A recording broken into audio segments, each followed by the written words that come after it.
નમસ્કાર. આજની આ ખાસ સમજૂતીમાં તમારું સ્વાગત છે. આજે આપણે વાત કરવાના છીએ ગુજરાતી ભાષાના એક એવા ટોપિક વિશે જે કદાચ આપણે રોજ વાપરીએ છીએ પણ એના પર ક્યારેય ખાસ ધ્યાન નથી આપતા.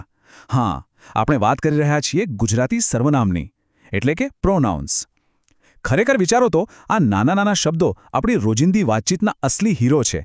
એમના વગર આપણી ભાષા કેટલી લાંબી અને કંટાળાજનક થઈ જાય. તો ચાલો આજે આ એકદમ પાયાના પણ એટલા જ પાવરફુલ ટોપિકને જરા અલગ રીતે એકદમ સરળ ભાષામાં ડીકોડ કરીએ. આજની આપણી આ સફર કેવી રહેશે એના પર એક નજર કરી લઈએ. સૌથી પહેલાં આપણે જોશું કે જો સર્વનામ ન હોય તો કેવો મોટો પ્રોબ્લેમ ઊભો થાય. પછી આ સર્વનામનો ઓફિશિયલ પરિચય મેળવીશું. એના પછી અંગ્રેજી અને ગુજરાતીના મુખ્ય સર્વનામોનું લિસ્ટ જોશું. પછી એનો વાક્યમાં પ્રેક્ટિકલ ઉપયોગ અને છેલ્લે એક મજેદાર નાનકડી ટેસ્ટ. બસ આટલું જ. તો ચાલો શરૂઆત કરીએ આપણા પહેલા વિભાગથી. પુનરાવર્તન એટલે કે રિપીટેશનની સમસ્યા. જરા વિચારો, જો ભાષામાં કોઈ શોર્ટકટ જ ન હોય તો? ધારો કે મારે કોઈ વાત કહેવી છે અને હું એમ કહું કે રવિ સારો છોકરો છે, રવિ ક્રિકેટ રમે છે, રવિ મેદાનમાં જાય છે, રવિ થાકી જાય છે. બાપરે, કેટલી વાર રવિ! વારંવાર એક જ નામ સાંભળીને કાન પકી જાય, બરાબર ને? આ જ ભાષાની સૌથી મોટી મર્યાદા બની શકે. હવે આ આખી પ્રોબ્લેમનું સોલ્યુશન જુઓ, જે એક જ નાના શબ્દમાં છુપાયેલું છે. રવિ સારો છોકરો છે, તે ક્રિકેટ રમે છે. આ તે એટલે કે હી શબ્દ વાપરવાથી વાક્ય કેટલું સ્મૂધ અને નેચરલ બની ગયું છે ને! કમાલ. અને આ જ વાત આપણને લઈ જાય છે આપણા બીજા વિભાગ તરફ, સર્વનામનો પરિચય. ચાલો આ ભાષાના સુપર હીરોને જરા ઔપચારિક રીતે મળીએ.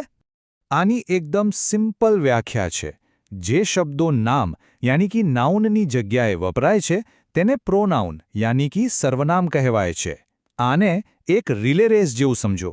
જેમ દોડવીર થાકી જાય ત્યારે એનું બેટન બીજા ખેલાડીને આપી દે છે, બસ એમ જ વાક્યમાં જ્યારે નામ વારંવાર આવીને થાકી જાય ત્યારે એ પોતાની જગ્યા આ સર્વનામને આપી દે છે, જેનાથી આપણો સમય પણ બચે છે અને વાતચીતનો ફ્લો એકદમ મસ્ત જળવાઈ રહે છે.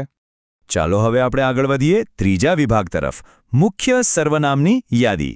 હવે આપણે જોઈશું કે આપણી પાસે કયા કયા શબ્દો અવેલેબલ છે. હવે આ સર્વનામોના લિસ્ટ પર જરા ધ્યાન આપજો. આ માત્ર શબ્દો નથી પણ અંગ્રેજી અને ગુજરાતી ભાષાના મગજને સમજવાની ચાવી છે. ઇંગ્લિશમાં આઈ એટલે કે ગુજરાતીમાં હું, વી એટલે અમે અને યુ એટલે તમે. પણ ખરી મજા હવે આવે છે. અંગ્રેજીમાં ત્રીજા પુરુષ માટે અલગ અલગ શબ્દો છે. છોકરા માટે હી, છોકરી માટે શી અને કોઈ વસ્તુ કે પ્રાણી માટે એટ. પણ આપણી ગુજરાતી ભાષા છે ને એકદમ શોર્ટકટમાં માને છે. આપણે આ ત્રણે માટે એક જ શબ્દ વાપરીએ છીએ, તે. હા, ભલે તે છોકરો હોય, છોકરી હોય કે કોઈ ખુરશી હોય, આપણે તે જ કહીએ છીએ. લિંગની ખબર આપણને વાક્યના ક્રિયાપદ પરથી પડે છે. કેટલું રસપ્રદ છે, ખરું ને? અને હા, બહુવચન એટલે કે દે માટે આપણે વાપરીએ છીએ તેઓ. આટલું સમજી લીધું એટલે તમારો પાયો એકદમ પાક્કો. થિયરી તો બહુ જ જોઈ લીધી. હવે જઈએ ચોથા વિભાગ પર, સર્વનામનો વ્યવહારુ ઉપયોગ.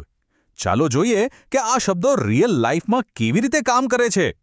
હવે જેમ કોઈ પઝલમાં સાચો ટુકડો ગોઠવીએ એમ જ આ વાક્યોને સમજીએ. પહેલું ઉદાહરણ, she is reading a book. અહીં શીની જગ્યાએ આપણે મૂક્યું તે, એટલે વાક્ય બન્યું તે પુસ્તક વાંચી રહી છે. અહીં રહી છે સાંભળીને જ ખબર પડી જ જાય છે કે કોઈ સ્ત્રીની વાત થાય છે. બીજું વાક્ય, દે આર પ્લેઇંગ ફૂટબોલ.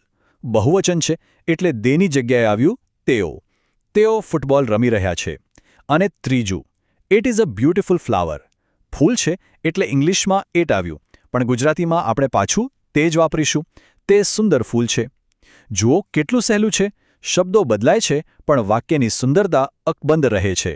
એટલે જો તમારે આજના આખા સેશનમાંથી માત્ર એક જ વસ્તુ યાદ રાખવી હોય ને તો આ સુવર્ણ નિયમ મગજમાં ફિટ કરી લેજો. નામની જગ્યાએ જે શબ્દ આવે તે જ સર્વનામ.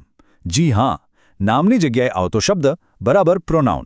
આટલું સમજી લીધું એટલે ગ્રામરની અડધી જંગ તો તમે ત્યાં જ જીતી લીધી. તો ચાલો હવે સમય છે આપણા પાંચમા અને છેલ્લા વિભાગનો, જ્ઞાન ચકાસણી. અત્યાર સુધી આપણે જે સમજ્યા એનું જરાય ટેસ્ટિંગ કરી લઈએ. તૈયાર છો? હવે તમારે એક જાસૂસ બનવાનું છે. તમારી સામે બે વાક્યો છે. પહેલું, Reena is my friend, she is clever. અને બીજું Mohan and Jaya brothers they study together. હવે જરા મગજ દોડાવો અને શોધો કે આમાં એવા કયા શબ્દો છે જે નામને બદલે એટલે કે રિપ્લેસમેન્ટ તરીકે વપરાયા છે. થોડું વિચારો. શું તમને જવાબ મળી ગયો? ચાલો ચેક કરીએ. જો તમારો જવાબ શી અને દે હતો તો તમે એકદમ સાચા છો. બહુ સરસ. પહેલા વાક્યમાં શી એ રીનાની જગ્યા લીધી છે અને બીજા વાક્યમાં દે શબ્દ મોહન અને જય બંને માટે એક સાથે વપરાયો છે કારણ કે તે બહુવચન છે. આ જ છે સર્વનામની ખરી તાકાત. મોટા મોટા નામો કાઢો અને આ નાના સ્માર્ટ શબ્દો ગોઠવી દો. જતાં જતાં એક બહુ જ રસપ્રદ વિચાર આપતો જાઉં છું.